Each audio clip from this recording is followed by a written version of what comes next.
Cuando empecé a leer esta parte del libro, me golpeó una idea simple pero contundente. Yo viví más de 30 años sin un propósito definido y no hay nada más desgastante que avanzar por la vida sin saber realmente hacia dónde vas. Durante mucho tiempo me acostumbré a vivir reaccionando, resolviendo lo inmediato, haciendo lo que tocaba, sin detenerme a pensar si eso tenía algún sentido para mí. Y ahora que por lo menos estoy alineado en parte con mi propósito, me doy cuenta de la enorme diferencia. Hoy vivo más tranquilo, más enfocado, sin esa sensación constante de carencia o urgencia.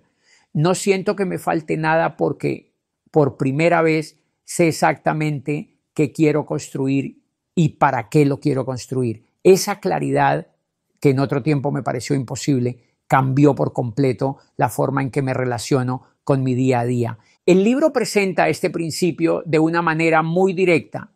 La definición del propósito es la base de toda libertad espiritual, mental y física.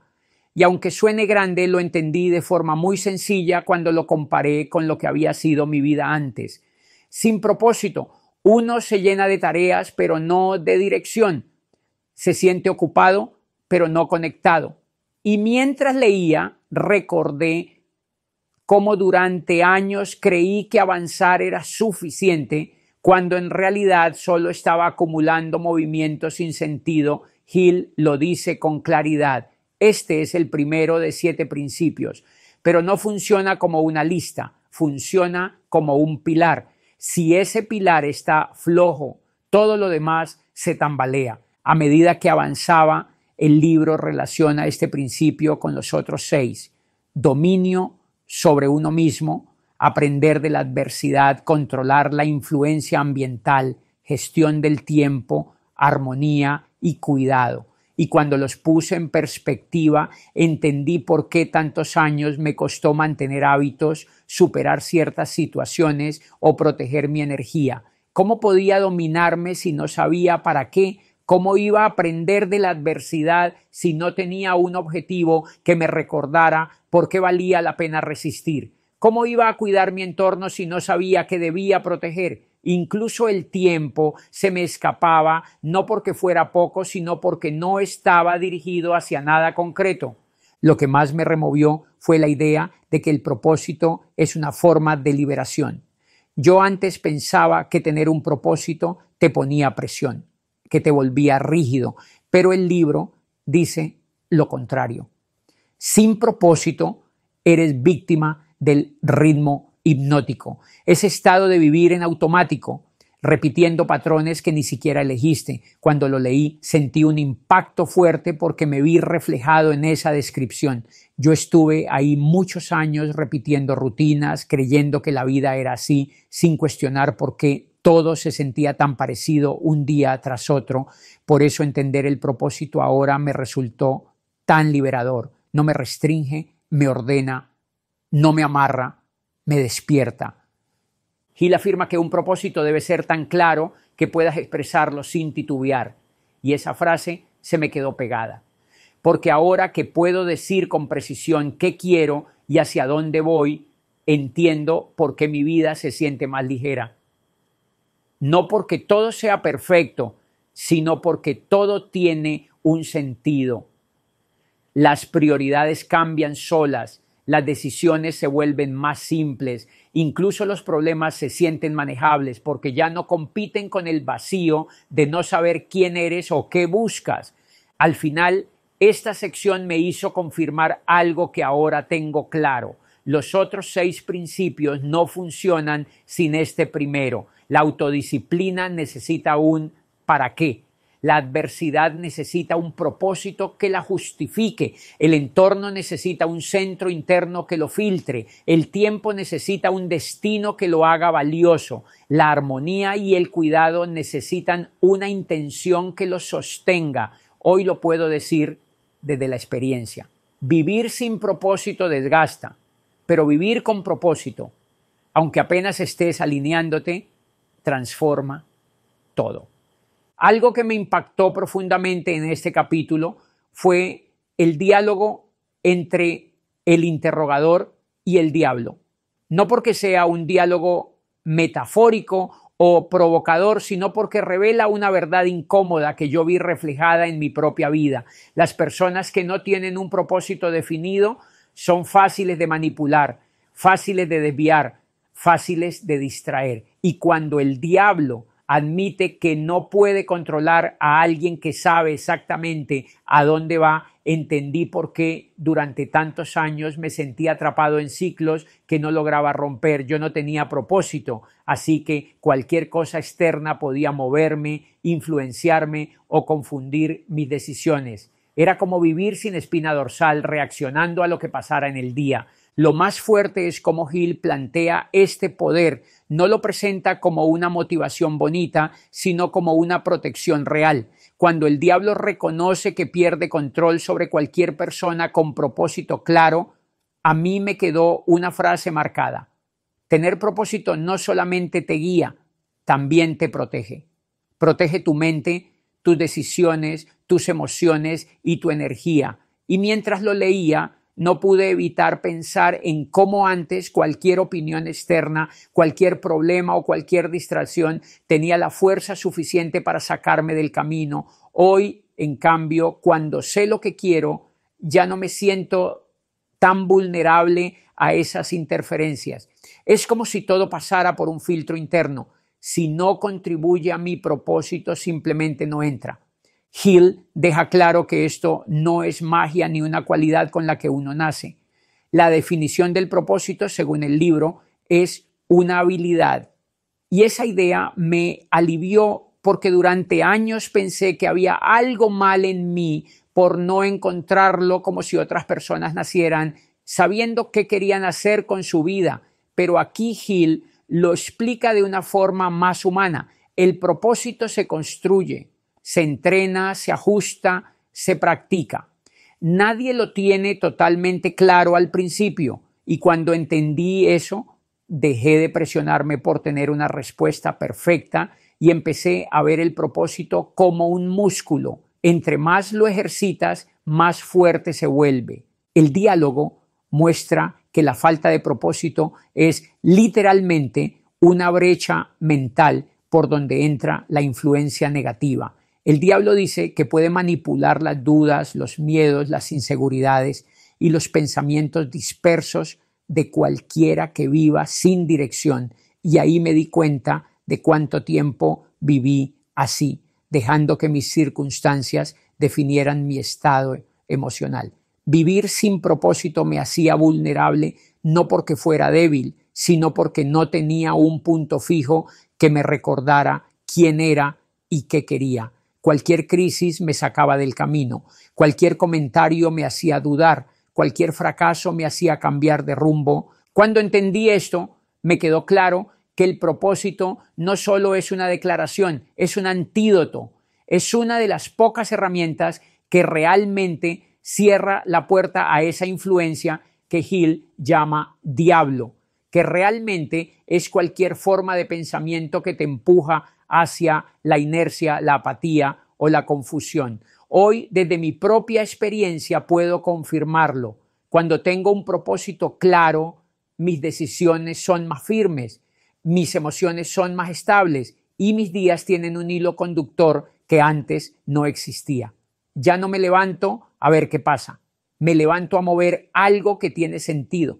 Por eso esta parte del libro me marcó tanto, porque me hizo entender que definir un propósito no es un acto mental, es un acto de defensa personal. Es la forma en que uno toma control de su vida y deja de ser dirigido por el azar, el entorno o las presiones externas. Y también me recordó algo importante, que esta claridad se construye todos los días. No se trata de encontrar una frase perfecta, sino de insistir, ajustar, escribir, equivocarse y volver a definir. Es práctica, es constancia y es compromiso. Y cuando el diablo en ese diálogo reconoce que no puede tocar a alguien así, entendí que el propósito no solo da dirección, da poder. Una de las partes que más me confrontó del capítulo fue cuando Hill habla de cómo los niños llegan al mundo como una tabula rasa. Cuando lo leí, pensé inmediatamente en mi propia infancia y en cómo uno realmente empieza sin miedos, sin creencias limitantes, sin ideas prestadas. Todo lo que uno termina cargando, para bien o para mal, lo recoge del entorno. Y Hill señala que la mayoría de esos miedos no nacen de la experiencia propia, sino de lo que uno absorbe de sus padres, de sus maestros, de esas figuras que para uno cuando es niño son casi ley. Me impresionó pensar cuántas inseguridades que tuve en mi vida adulta no eran mías, sino heredadas de alguien que también había crecido con las suyas. Hill conecta esa absorción temprana con algo que él llama la deriva. Y cuando lo entendí, me vi reflejado. La deriva es ese hábito de vivir sin dirección, de aceptar la vida tal como se presenta, de no cuestionar, de no decidir. Uno termina moviéndose según los miedos que le enseñaron, no según el propósito que debería construir. Yo viví así mucho tiempo sin darme cuenta, iba de una cosa a otra sin entender por qué ciertas decisiones me costaban tanto. No era porque fuera incapaz, sino porque mi mente estaba condicionada por ideas que no eran mías. Y cuando uno vive en esa deriva, cualquier influencia externa te mueve. Es como estar a la deriva en el mar. Cualquier corriente te arrastra. Lo fuerte es como Hill lo explica desde el diálogo con el diablo. Mientras uno no tenga una definición clara del propósito, es extremadamente fácil manipularlo. No porque uno sea ingenuo o débil, sino porque no tiene una dirección interna que funcione como brújula. Y cuando leí eso pensé en muchas etapas de mi vida donde me dejé llevar por lo que otros opinaban, por lo que otros esperaban de mí, por lo que el entorno presionaba. No tenía propósito, así que cualquier voz era más fuerte que mi propia voz. Pero luego viene la parte poderosa. El diablo admite que cuando una persona empieza a dominar sus pensamientos, cuando reconoce la importancia de definir su propósito y se compromete con él, se vuelve casi imposible de controlar. Y eso lo entendí incluso con mi propia experiencia reciente. Cuando yo estaba sin rumbo, cualquier situación me sacaba de equilibrio. Ahora que tengo claridad, por lo menos en gran parte, siento una estabilidad que jamás había sentido. Sigo teniendo problemas como todos, sigo enfrentando cosas difíciles, pero ya no me derriban igual, y esa firmeza no viene de la fuerza bruta, viene de tener un propósito que actúa como ancla. Sin embargo, Hill también lanza una advertencia que me pareció muy realista. Dice que la claridad del propósito no es permanente si uno no la practica, que la vacilación, la procrastinación o el simple descuido pueden debilitar esa fortaleza mental. Y yo lo he vivido. Cuando dejo de enfocarme, cuando dejo de revisar hacia dónde voy, empiezo a sentir nuevamente esa sensación de dispersión, como si el ruido del mundo empezara a filtrarse otra vez. Es como si el propósito fuera un fuego. Si no lo alimentas, se apaga poco a poco. Por eso, esta parte del libro me hizo entender algo fundamental. La libertad no llega únicamente por definir el propósito, sino por mantenerlo vivo a través de la práctica diaria. Hill lo presenta como un control definido de la mente, no como rigidez, sino como dirección. Y mientras lo leía, comprendí que esta es la verdadera diferencia entre quienes avanzan con sentido y quienes viven atrapados en la deriva. No es talento, no es suerte, no es circunstancias. Es la capacidad de recordar todos los días quién eres, qué buscas y qué no estás dispuesto a permitir en tu mente. Hoy lo puedo decir con más claridad. La definición del propósito no solo te libera del miedo, también te libera de la influencia que un día te puso en piloto automático. Y cada vez que practico ese enfoque, confirmo que la libertad empieza en el pensamiento, pero se sostiene en la constancia. Yo siempre había visto la definición del propósito como algo positivo, como un motor que te impulsa y te ordena. Pero Hill plantea una pregunta que me dejó pensando. ¿Qué pasa con la parte material, con los resultados concretos que vienen de definir un propósito? Y ahí el diablo responde algo que me pareció brutalmente honesto. El propósito empodera, sí, pero también conlleva riesgos.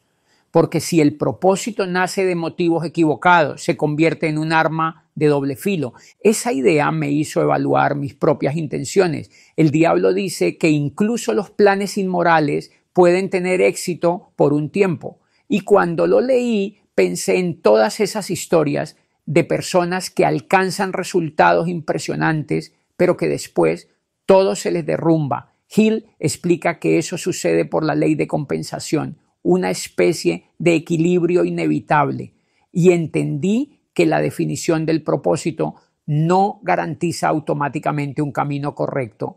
Lo que garantiza es claridad, pero si esa claridad se construye desde el ego, desde la manipulación o desde la ambición vacía, tarde o temprano pasa factura. Ahí comprendí la importancia de revisar no solo qué quiero lograr, sino desde dónde lo quiero lograr. Después entra en el tema de los hábitos y las emociones.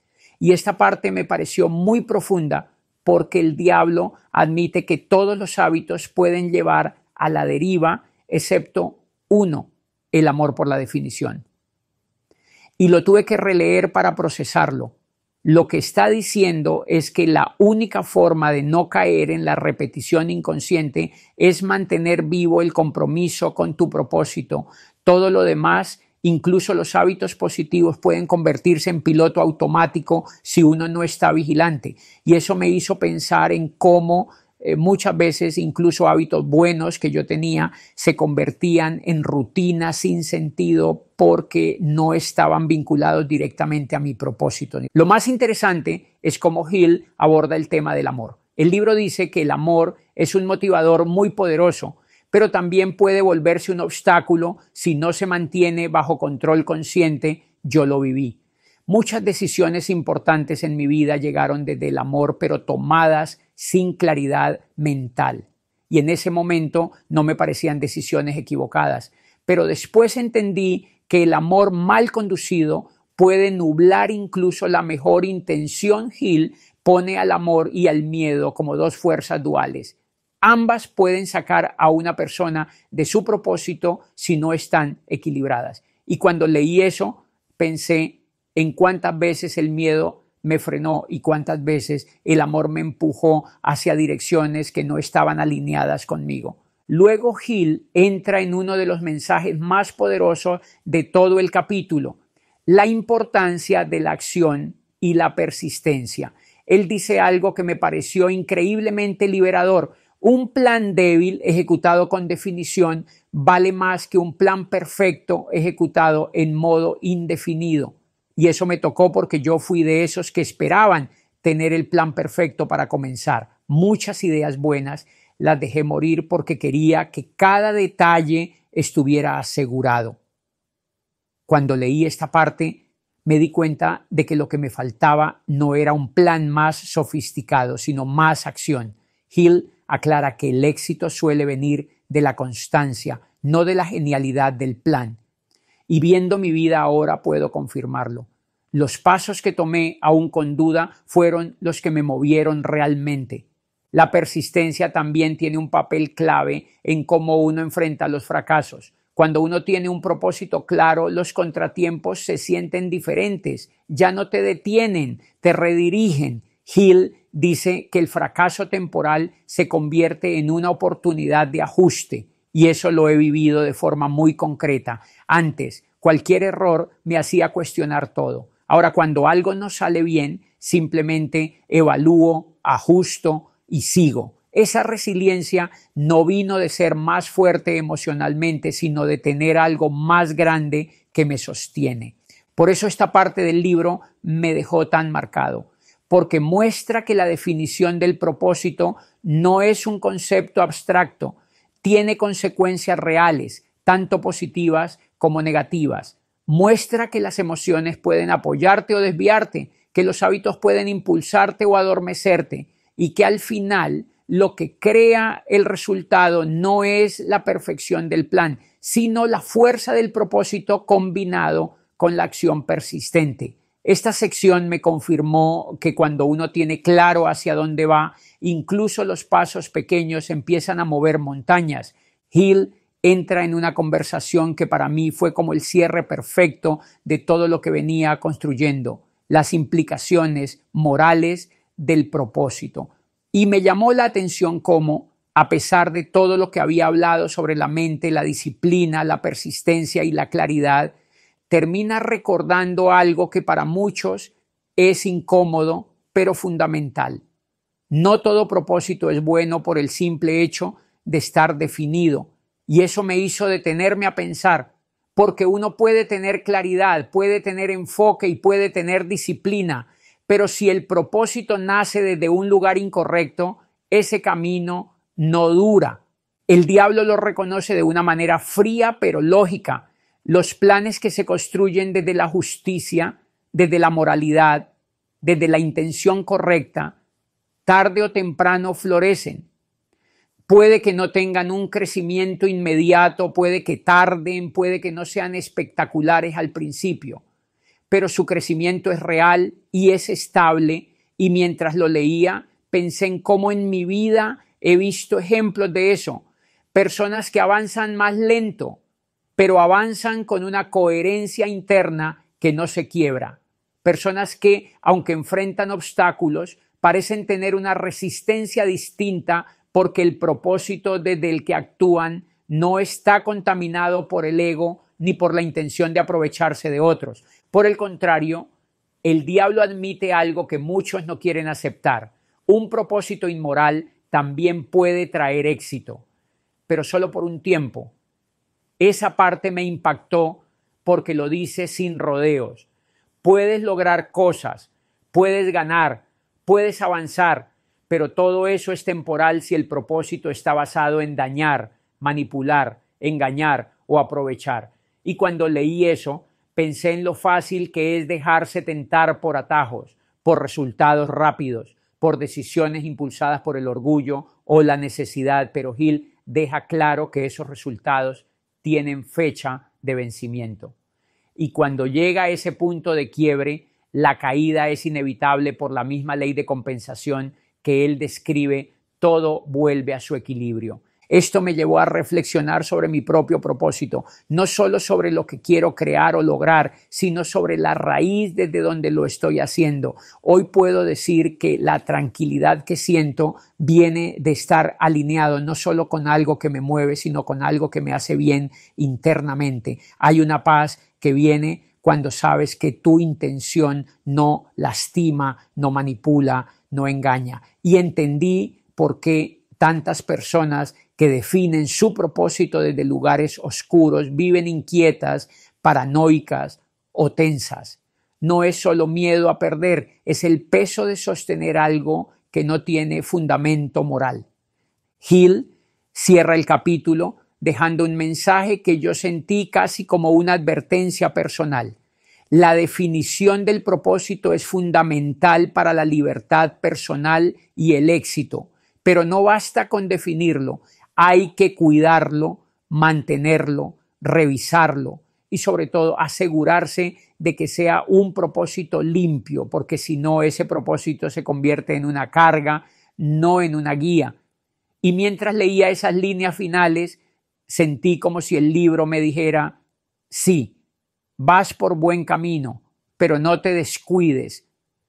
Este capítulo me dejó claro que definir el propósito es la base de todo. Es lo que te saca de la deriva, lo que te protege de la influencia externa, lo que te da resiliencia ante los fracasos y lo que te permite avanzar con sentido. Pero también entendí que descuidarlo, abandonarlo o construirlo desde un lugar equivocado tiene consecuencias profundas. Al final, Hill no solo habla de propósito como dirección, sino como integridad. Y es esa integridad la que determina si tu éxito será temporal o duradero.